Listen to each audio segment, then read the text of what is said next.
Welcome to my YouTube channel 0 to Pi classes. बच्चों, आज हम लोग हाई स्कूल के मैथ के इम्पोर्टेंट क्वेश्चनों को हल करते हैं। चलिए देखते हैं पहला सवाल।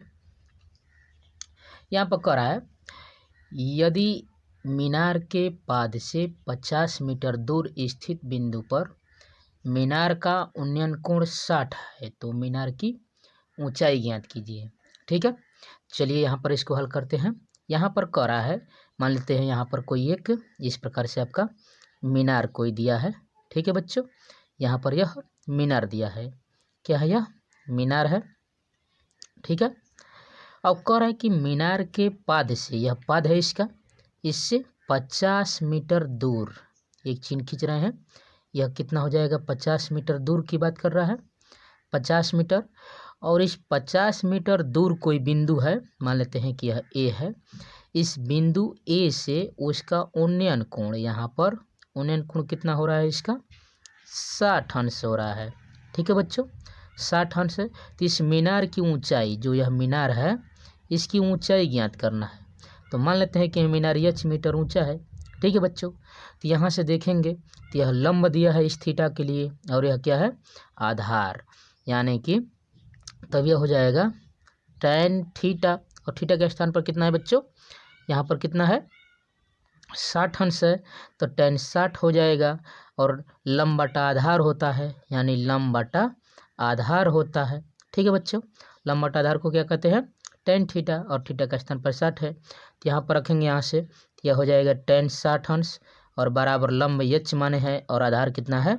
50 मीटर। ठीक है, tan 60 का मान कितना होता है? यहाँ पर √3 बराबर h बट्टा में 50। तो यहाँ से हल करेंगे तो h बराबर कितना हो जाएगा बच्चों? यहाँ से कैंची गुणा कर दीजिए, तो कितना हो जाएगा? 50√3 हो जाएगा। इसका आंसर कितना हो जाएगा? 50√3। तो देखते हैं कि कौन सा वो है विकल्प। इसमें देख रहे हैं कि विकल्प नंबर 20 सही है, 50√3 मीटर। ठीक है बच्चों, चलिए वैसे ही दूसरा देखते हैं। दूसरा क्या कह रहा है? तो दूसरा देखेंगे तो कह रहा है कि किसी वृत्त पर बाह्य बिंदु से खींची गई स्पर्श रेखाओं की संख्या होगी। दूसरा क्या कर रहा है? बाह्य बिंदु से, मान लीजिए कि यह कोई वृत्त दिया है। ठीक है बच्चों, इस वृत्त के बाह्य से, बाहर से ऐसे दो स्पर्शी की रचना करना है। ऐसे स्पर्शी की रचना करेंगे, यहाँ पर स्पर्श कर रही है। ठीक है, मान लीजिए कि यह ए है, तो यहाँ से देख रहे हैं कि बाहर से सिर्फ मैक्सिमम कितने स्पर्शों को खींच सकते हैं? कितना? 2 खींच सकते हैं। तो इसका उत्तर हो जाएगा आपका, तो दूसरे का विकल्प कौन सा हो जाएगा? बी विकल्प ठीक हो जाएगा। ठीक है, चलिए अगला देखते हैं हम लोग। यहाँ पर कह रहा है बच्चों, यहाँ पर तीसरा सवाल कि कोण थीटा वाले त्रिज्यखंड का क्षेत्रफल होगा। ये तो फार्मूला ही है। थीटा वाले त्रिज्यखंड का क्षेत्रफल के लिए फार्मूला होता है थीटा बटा 360 पाई आर स्क्वायर। ठीक है बच्चों, ये यही हो जाएगा इसका, थीटा बटा 360 पाई आर स्क्वायर हो जाएगा। चलिए वैसे ही चौथा सवाल देखते हैं हम लोग। चौथा कह रहा है यहाँ पर बच्चों कि एक घन का आयतन, एक घन का आयतन कितना दिया है? 125 सेंटीमीटर है। तो इसका कुल पृष्ठीय क्षेत्रफल, यानी घन का आयतन, तो घन का आयतन होता है, घन का आयतन कितना होता है? यहाँ पर भुजा का 3 घात होता है। ठीक है बच्चों, तो घन का आयतन पहले से दिया है 125 सेंटीमीटर। यहाँ पर क्यू है, यहाँ यह क्यू है। ठीक है, तो यहाँ से हो जाएगा भुजा का क्यू। ठीक है बच्चों, तो यहाँ से भुजा बराबर क्या हो जाएगा? यहाँ से भुजा बराबर हो जाएगा, घनमूल निकालना है 125 का, तो भुजा इसका कितना हो जाएगा? 5 का 5 गुणे 5 गुणे 5, यानी 5 गुणे 5 गुणे 5, यानी इसका कितना हो जाएगा भुजा बच्चों? तो इसका भुजा हो जाएगा 5 सेंटीमीटर। ठीक है बच्चों, 5 सेंटीमीटर हो गया। अब कह रहा है कि कुल पृष्ठीय क्षेत्रफल, तो पृष्ठीय क्षेत्रफल के लिए क्या फार्मूला होता है? कुल पृष्ठीय, ठीक है, पृष्ठीय क्षेत्रफल कह रहा है, तो इसका फार्मूला आता है 6 गुणे भुजा का स्क्वायर। ठीक है बच्चों, यहाँ पर कुल पृष्ठीय क्षेत्रफल कितना होता है? 6 गुणे भुजा स्क्वायर, तो 6 और 5 रख दीजिए, तो 5 का स्क्वायर, तो 6 गुणे 5 का स्क्वायर करेंगे तो 25, तो 25 6 का कितना हो जाएगा? 150। तो इसका उत्तर कितना हो जाएगा? 150 बच्चों। ठीक है, तो देखेंगे कौन सा विकल्प सही है।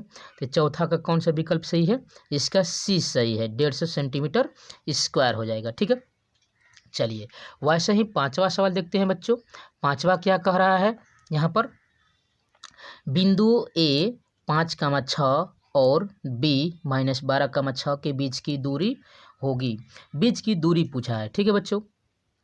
ए और बी के बीच की दूरी तो लिखेंगे ए बी के बीच की दूरी, ठीक है बच्चों।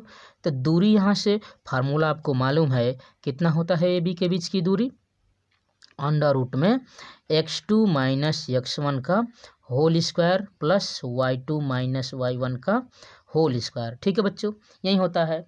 और यहाँ पर बिंदु दिया है, बिंदु क्या है यहाँ पर दिया है 5,6 ए और बी का मान कितना दिया है -12,6, ठीक है बच्चों। यानी यहाँ से रखेंगे तो यह हो जाएगा x1 y1, यहाँ पर हो जाएगा यह x2 y2, रख दीजिए इसमें तो कितना हो जाएगा, x2 आपका कितना है -12 है, ठीक है, माइनस x1 कितना है तो 5 दिया है तो स्क्वायर कर दीजिए प्लस, ठीक है, y2 कितना है 6 है, माइनस y1 कितना है यह भी 6 है तो स्क्वायर हो जाएगा। तो यहाँ से हल करेंगे बच्चों तो 12 और 5 कितना हो जाएगा 17 हो जाएगा, यहाँ पर -17 का स्क्वायर और यहाँ पर प्लस कितना हो जाएगा 0 का स्क्वायर, तो कोई दिक्कत नहीं। अब 17 का स्क्वायर कर दीजिए, ठीक है। तो बीच की दूरी पूछ रहा है तो 17 का स्क्वायर कर दीजिए तो कितना हो जाएगा, यहाँ पर देख रहे हैं तो यहाँ पर थोड़ा सा बीच की दूरी पूछ रहा है d बराबर, तो यह हो जाना चाहिए इसका उत्तर यहाँ पर √17 हो जाएगा, ठीक है। नहीं, यहाँ पर 17 का स्क्वायर करेंगे, ठीक, तो लिखेंगे 17 × 17, ठीक है। तो इसका कितना हो जाएगा या माइनस माइनस प्लस हो जाएगा, तो इसका कितना हो जाएगा सिर्फ यहाँ पर हो जाएगा 17 सेंटीमीटर। तो क्या हो जाएगा इसका बच्चों उत्तर, यहाँ पर डी देख रहे हैं कितना हो जाएगा 17 सेंटीमीटर। अगला देख रहे हैं यहाँ पर छठवा, बिंदु -8,8 की मूल बिंदु से दूरी क्या होगी। मूल बिंदु से बच्चों पूछ रहा है तो मूल बिंदु से आपको मालूम है यहाँ पर मूल बिंदु का मतलब होता है कोई एक जीरो रहेगा, ठीक है। मूल बिंदु का मतलब 0,0 और बी का मान पहले से दिया है यहाँ पर -8, यहाँ से देखते हैं, यहाँ से है मूल बिंदु का मतलब 0,0 मान लेते हैं ये है और बी दिया है -8,8। तो अभी मैं फार्मूला लिखा था d बराबर होता है अंडर रूट यहाँ पर x² प्लस y², ठीक है। तो यहाँ पर लिखेंगे -8 का स्क्वायर प्लस 8 का स्क्वायर अंडर रूट में, तो यह हो जाएगा कितना बच्चों 64, यह भी कितना हो जाएगा 64, यानी कि इसका वर्गमूल निकालेंगे तो 8 अंडर रूट कितना हो जाएगा, ठीक है 64, यहाँ पर यहाँ 8 है 64 हो जाएगा, 64 दूना के जो भी आ जाएगा, तो इसका उत्तर कितना हो जाएगा बच्चों 8√2 हो जाएगा, ठीक है बच्चों। अगला देखते हैं सातवां सवाल इसका। तो देख रहे हैं सातवां कह रहा है, यदि किसी वृत्त की त्रिज्या दोगुनी कर दी जाए तो नए एवं पुराने वृत्तों की त्रिज्याओं का, यहाँ पर पुराने वृत्तों की परिधियों का अनुपात पूछ रहा है बच्चों, परिधियों का अनुपात। तो मान लेते हैं यहाँ पर देख लीजिए, यहाँ पर किसी वृत्त की त्रिज्या दे दिया है r, यहाँ पर मान लेते हैं r1 दिया है और कह रहा है कि दूसरे वृत्त के कह रहा है कि उसका त्रिज्या का दोगुना करना है, या जो r है इसका कितना करना है दोगुना कर देना है, ठीक है बच्चों। तो परिधियों का अनुपात, तो वृत्त की परिधि क्या होता है, वृत्त की परिधि, यहाँ पर परिधि कितना होता है बच्चों, तो फार्मूला होता है 2πr, चूँकि r1 माने है तो r1 हो जाएगा। यह नए एवं पुराने, तो नए वाले का यहाँ पर कह रहा है कि दोगुना कर दिया जाए, तो नए वृत्त की परिधि यहाँ पर हो जाएगी परिधि, तो यहाँ पर हो जाएगी 2πr और r का स्थान पर कितना है बच्चों 2r है, तो यहाँ से रख देंगे तो यह हो जाएगा यहाँ से 4πr1, ठीक है बच्चों। अभी इनका अनुपात कह रहा है कि नए एवं पुराना, तो नए वृत्त आपका है परिधि है 4πr1 और बेटा में 2πr1, तो कटा दीजिए, यह कितना हो जाएगा यहाँ पर 2, यानी यहाँ पर बच्चों कितना हो जाएगा, यहाँ पर देख रहे हैं तो 2 और 1 यानी 2 संबंधे 1, तो इसका अनुपात कितना हो जाएगा, परिधियों का अनुपात बच्चों कितना हो जाएगा 2 संबंधे 1 हो जाएगा, ठीक है बच्चों। चलिए आठवां सवाल देखते हैं, कह रहा है 5 3 7 6 4 2 1 की माध्यिका क्या होगी। माध्यिका की बात कर रहा है बच्चों, माध्यिका पूछ रहा है यहाँ पर, तो देखेंगे तो माध्यिका का मतलब हम लोग क्या करेंगे, दिखा रहे हैं यहीं पर, ठीक है। इसी में माध्यिका, तो सबसे पहले आप क्या करेंगे, इसको अवरोही या आरोही क्रम में सजाएंगे। तो सबसे पहले छोटे क्रम से बड़े क्रम से ऐसे सजाएंगे। तो सबसे पहले 1 लिखेंगे, 2 लिखेंगे, 3 लिखेंगे, 4 लिखेंगे, 5, फिर 6, फिर 7, ठीक। तो यहाँ पर माध्यिका का फार्मूला क्या होता है, सभी पदों का योग बटा में सभी पदों की संख्या होता है बच्चों। यहाँ पर तो माध्यिका लिखते हैं, तो इसको पहले हम लोग असेंडिंग आर्डर में कर लिए, ठीक है। यानी 1 2 3 4 5 6 7 यहाँ पर लिख दिए। इसके बाद इनको जो भी पद है उनको जोड़ देंगे, ठीक है। तो यहाँ पर सबसे अच्छा उपाय यही है कि इनको जोड़ दीजिए। यहाँ पर ऐसे लिख दीजिए 1 + 2 + 3 + 4 + 5 + 6 + 7, और पदों की संख्या कितनी है, 7 है।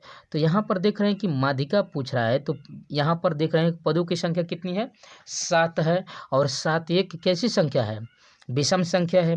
और विषम संख्या के लिए माध्यिका के लिए फार्मूला होता है यहाँ पर n + 1/2 वहाँ पद, ठीक है बच्चों।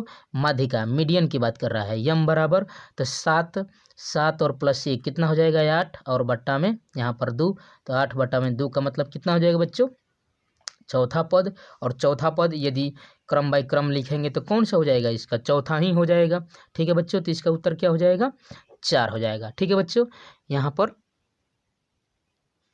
ठीक है बच्चों। तो चलिए अगला हम लोग सवाल देखते हैं, 9वां देख रहे हैं। कह रहा है 2 या 2 से अधिक अभाज्य संख्याओं का मौसा, एचसीएफ की बात कर रहा है बच्चों, 2 या 2 से अभाज्य संख्या की बात कर रहा है। तो यहाँ पर सब अधिक देखा जाए तो अभाज्य संख्या का कितना हो जाएगा बच्चों, इसका उत्तर हमेशा 1 रहेगा, ठीक है बच्चों। वैसा ही 10वां देखते हैं, बहुत आसान है। 10वां कह रहा है कि यदि a1 बटा में a2 बराबर b1 बटा b2 not equal to c1 बटा c2 समीकरण निकाय है a1x + b1y + c1 बराबर 0 और a2x + b2y + c2 बराबर 0 का, कह रहा है कि इन चारों विकल्पों में से कौन सा होगा, ठीक है बच्चों। तो यहाँ पर देख रहे हैं कि नॉट इक्वल टू यानी अचर पद के नहीं बराबर नहीं रहेगा, तो इसका क्या उत्तर हो जाएगा, इसका कोई हल नहीं होता है, ठीक है बच्चों। यहाँ पर जब भी अचर पद के बराबर नहीं होता है तो इसको हम लोग कहते हैं इसका कोई हल नहीं निकलता है, ठीक है। वैसे ही 11वां सवाल देखते हैं। कह रहा है 11वां सवाल में कि द्विघात बहुपद के शून्यकों की संख्या होती है। तो द्विघात का मतलब आप समझ ही रहे हैं बच्चों, द्विघात का मतलब ये इस तरह से होता है ax² + bx + c बराबर 0। तो यहाँ पर जितना घात रहता है उसके उतने शून्यक होते हैं। तो द्विघात की का बात कर रहा है, तो इसकी शून्यकों की संख्या मैक्सिमम कितना हो जी बचे हो, इस यहाँ पर कितना हो जाएगा, 2 हो जाएगा, ठीक है बच्चों। चलिए बढ़ावा देखते हैं। वैसे ही कह रहा है कि यदि sin थीटा बराबर 3/4, यहाँ पर कह रहा है sin थीटा बराबर 3/4, तो सबसे पहले आप ऐसे त्रिभुज की रचना करेंगे, यहाँ पर थीटा बनाएंगे। तो sin थीटा बराबर क्या होता है, लंब बटा में कर्ण, ठीक है बच्चों, लंब बटा में कर्ण, ठीक। तो यहाँ पर पाइथागोरस प्रमेय लगाएंगे, तो यहाँ से होता है कर्ण का स्क्वायर बराबर लंब का स्क्वायर प्लस आधार का स्क्वायर, ठीक है बच्चों। और कर्ण दिया है 4, तो 4 का स्क्वायर कर दीजिए। यहाँ पर लंब दिया है 3, तो 3 का स्क्वायर कर दीजिए। आधार नहीं है तो आधार लिख दीजिए। यह 16 हो जाएगा, यह 9 हो जाएगा। आधार का स्क्वायर तो 16 - 9, तो आधार का स्क्वायर, तो 16 में से 9 घटाएंगे तो कितना बच्चे हो जाएगा, 6 में से 9 घटाएंगे तो यहाँ पर कितना हो जाएगा, 9 7 16, ठीक है बच्चों, हो जाएगा ना। और आधार का स्क्वायर, चूँकि यहाँ पर स्क्वायर है तो आधार बराबर कितना हो जाएगा, अंडर रूट हो जाएगा 7, यानी यहाँ पर आधार कितना हो जाएगा, अंडर रूट 7 हो जाएगा, ठीक है बच्चों। तो कह रहा है कि काश थीटा बराबर, काश थीटा की बात कर रहा है, तो काश थीटा बराबर क्या होता है बच्चों, आधार बटा में कर्ण होता है, ठीक है बच्चों, आधार बटा में कर्ण। तो यहाँ पर आधार इसका कितना निकालें हम लोग, अंडर रूट 7, और कर्ण कितना है इसका 4, तो काश थीटा का मान कितना हो जाएगा, अंडर रूट 7/4 हो जाएगा बच्चों। तो देखेंगे कौन सा उत्तर है, तो अंडर रूट 7/4 इसका कौन सा विकल्प हो जाएगा सही, डी इसका विकल्प सही हो जाएगा। चलिए अगला देखते हैं आप लोग 13वां सवाल। यहाँ पर देख रहे हैं 13वां सवाल क्या कह रहा है कि यदि कह रहा है कि किसी बिंदु की x अक्ष से दूरी कह रहा है, x अक्ष से दूरी, कह रहा है कि x अक्ष से दूरी का वो माने कि उस बिंदु को हम लोग क्या कहते हैं, जो एक्स अक्ष से दूरी नापते हैं। ठीक है बच्चों, तो यहाँ से आप देख रहे हैं, यहाँ पर इस प्रकार से निकालेंगे तो यह एक्स अक्ष, यह वाई अक्ष। तो एक्स अक्ष से दूरी की बात कर रहा है, तो एक्स अक्ष से दूरी हम लोग क्या कहते हैं, हाँ, एक्स अक्ष को हम लोग कहते हैं भुज और वाई अक्ष को क्या कहते हैं, कोटि। तो यह जो एक्स अक्ष पर जितना भी चलेंगे तो यह किसके समांतर होता है, वाई के समांतर, और वाई को क्या कहते हैं, कोटि कहते हैं। तो इसका उत्तर क्या हो जाएगा बच्चों, यहाँ पर क्या हो जाएगा, इसका कोटि हो जाएगा उत्तर, दूरी की बात कर रहा है इसलिए। ठीक है बच्चों, वैसे ही 14वां सवाल देखते हैं। 14वां कह रहा है कि प्रथम 3 लगातार प्राकृतिक संख्याओं का माध्य समांतर माध्य है। प्रथम 3 लगातार प्राकृतिक संख्याओं का माध्य निकालेंगे बच्चों। तो प्राकृतिक संख्या का मतलब 1 2 3 और पदों की संख्या 3 है। माध्य की बात कर रहा है, तो जोड़ दीजिए 3 और 3 6, 6/3 यानी 3 दूना के 6। तो यहाँ पर इसका माध्य कितना हो जाएगा, लगातार प्राकृतिक 3 प्राकृतिक संख्याओं का माध्य कितना हो जाएगा बच्चों, इसका उत्तर 2 हो जाएगा। ठीक है बच्चों, अगला है, कह रहा है कि संचयी बारंबारता वक्र कहलाता है। संचयी बारंबारता की बात कर रहा है बच्चों, तो यहाँ पर इसको क्या कहते हैं, तोरण कहते हैं। ठीक है, तोरण कहते हैं। अगला देखेंगे, यहाँ पर 16वां सवाल कह रहा है कि 44 मीटर परिधि वाली वृत्त की त्रिज्या होगी।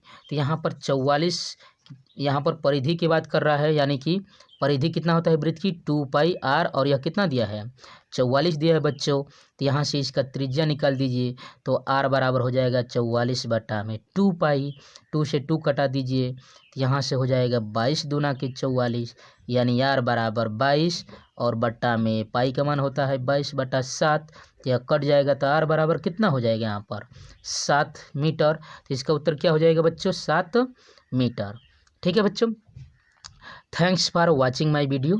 बच्चों, यदि यह वीडियो अच्छा लगे है तो इस वीडियो को लाइक कीजिए, शेयर कीजिए, सब्सक्राइब कीजिए। जय हिंद।